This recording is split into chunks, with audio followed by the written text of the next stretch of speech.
Okay, so we have to talk about this, you guys. We have to talk about this. Renee Flamont here. Hello. What if you do fold into the hoover? It happened to me, happens to all of us. We go through a back and forth. That's how they get us. We go through a back and a forth and a back and a forth. Okay. It doesn't mean, even if you fold, right? Renee, I answered the phone. I didn't think, I just grabbed it. Okay, whatever the reason, okay? That doesn't mean you have to continue down that path. Do you follow what I'm saying? Okay, so in other words, I had an audience member who was really good with the hoover. 10 months in, I think. 10 months. And then they broke it. And then disaster came and they felt awful that they broke it. Do not do that. Do not do that. You were curious. It's understandable. You were seeking closure, which coincidentally we're discussing Monday, closure. These are understandable reasons to answer. You're dying to talk to them. You're dying to say, where is the guy who love bombed me? Not that they know that word, but where's that guy? Who are you? What happened? We were happy. You promised me life with you last week. Now you're... Of course, I understand answering the hoover. I do. And I'll even give you a couple of times. Maybe you're not in no contact, because that's a different thing, right? That's what's recommended by the powers that be. But maybe you haven't gone that step yet. You don't call him. Insert your own partner, we always say, to make the story your own. Mine's he for a romantic partner, so my stories follow that. So you're not calling him, you're not texting him, say, I'm doing no contact, but then the phone rings, and you lose your breath. And you hear a message. I just wanted to say I've been thinking about you. There's no one on the earth like you. We've been apart 6 months, and I'm telling you what, you are the most amazing person I've ever met. I was stupid to let you go. They will lay it on thick. Take me back. We'll get married tomorrow. I'll buy a house and put it in your name. I'll do whatever you want. I'll never talk to anybody again, ever. You can have my phone. I won't even have a phone. These are things I was told. And then the next day they're off back. Okay? It doesn't mean anything to them when they're saying these things. Anyway, I digress. You've answered. So now you feel bad. Did I blow everything? I was 10 months No.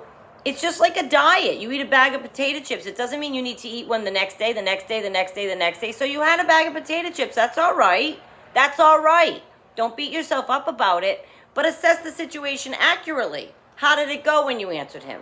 Where are you now? Is it 3 days later and he's off again? Did he say a bunch of lies during the hoover only for you to have them caught again because now he's nowhere to be found? He's ghosting you after hoovering you 50 times in one night. 4 days later, he's gotten what he needs from you, and now he's ghosting you, and you can't believe it. You're shocked. I want to ask you something. Are you shocked? I ask you that because it's very painful, but I was never one time shocked. Not once. I knew it. You know it. You know it. You feel it. You know what kind of character they are already, right?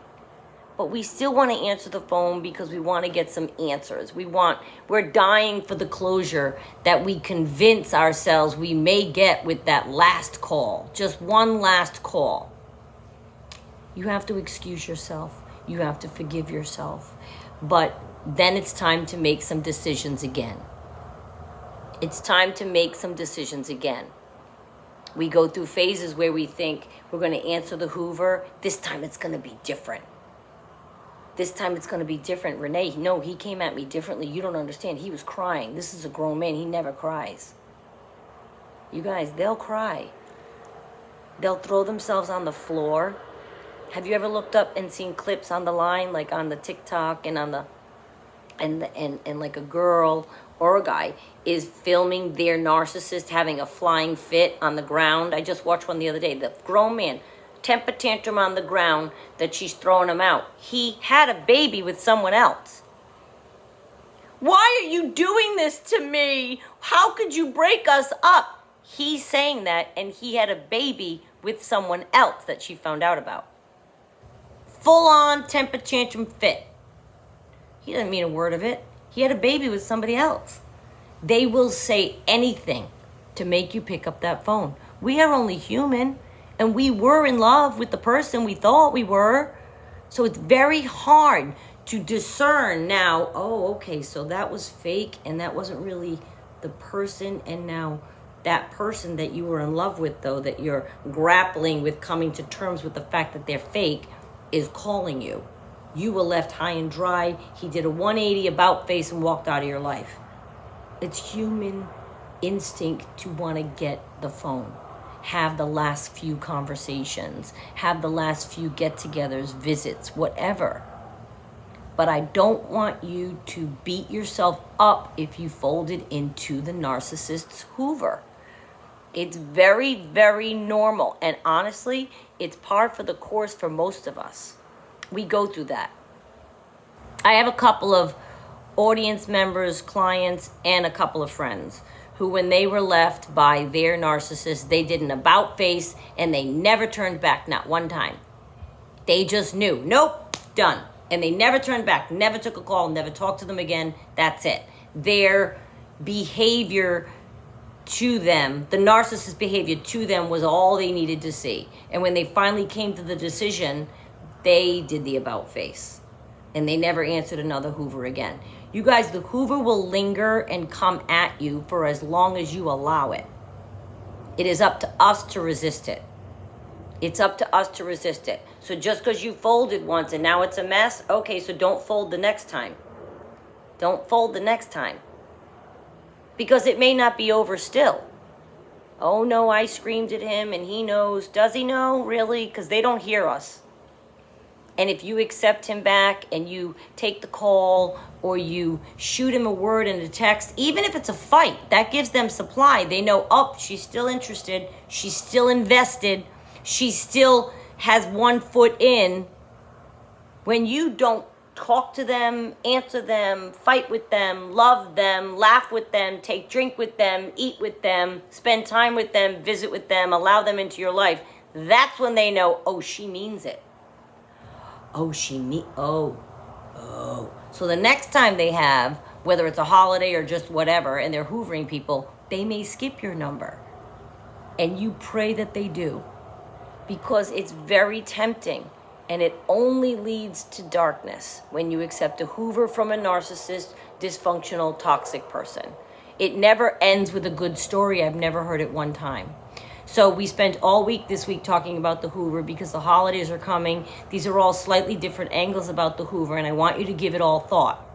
It's a very popular time for the hoover. And they might act sad, that they're lonely during a holiday, that they are needing you. And remember last year, they'll pull on nostalgia strings. They'll pull out all the stops, send you gifts, drive by your house, drop off flowers. I knew a girl for whom the guy dropped off an entire bench worth of chocolate, stuffed animals, flowers, a whole bench worth. Why? Those things are going to change the way that they behaved. Those things, you can take those things and please go give them to a charity. I don't need things from you, and that's not demonstrative of that you love me. It's demonstrative that you're trying to win me. You're trying to win right now. The point is, can you contact me? I gave in, but now I'm going forth and making some decisions that are better for myself, and I'm not giving in again. You can say that to yourself and not be swayed if they sound sad. Not be swayed no matter what they say to you. If you've decided you've had enough, if you've decided it's over, please re-examine the reasons that you did that and have those on the forefront of your mind. Write them down, put them in front of you, keep them up. So when the phone rings, you look at them and go, oh, right, he did that, he did that, he did that, he did that. I don't want to talk to that person. Forgive yourself if you folded, but make different decisions going forward. But don't beat yourself up. It happens to many of us. And it is a natural course of humanness that you want to talk to them and get some closure. Monday we'll talk about how you'll never get the closure that you're seeking. So just ignore the hoover and go on with your own holidays with your family and friends.